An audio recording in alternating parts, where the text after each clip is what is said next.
Welcome to Chillin' 101. We hope this video helps. In this video, I will explain how to make whipped cream sweet. First, ensure your heavy cream is very cold, ideally straight from the refrigerator. For optimal whipping, place your mixing bowl and whisk attachment in the freezer for about 15 minutes before you begin. This cold environment helps the cream emulsify faster and hold its structure better. You will need at least 1 cup of heavy cream to start.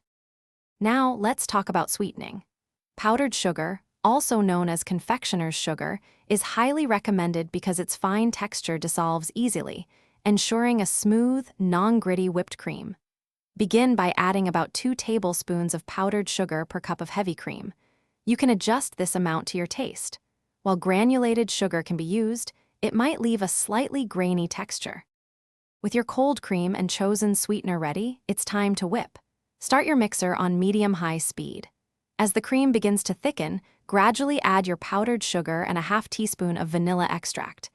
Continue whipping until soft peaks form, meaning the cream holds its shape but the tips curl over.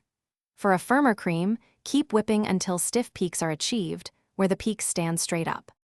To elevate your whipped cream, consider adding other flavorings.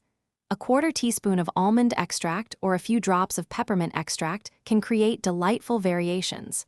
Always add these after the cream has started to thicken. For storage, transfer any leftover whipped cream to an airtight container and refrigerate it for up to 2 days. It's best enjoyed fresh, but this method helps preserve its texture. Also, be sure to check the description for a link to Darn Tough Socks and other great deals. Thanks for watching. Consider subscribing if we helped you.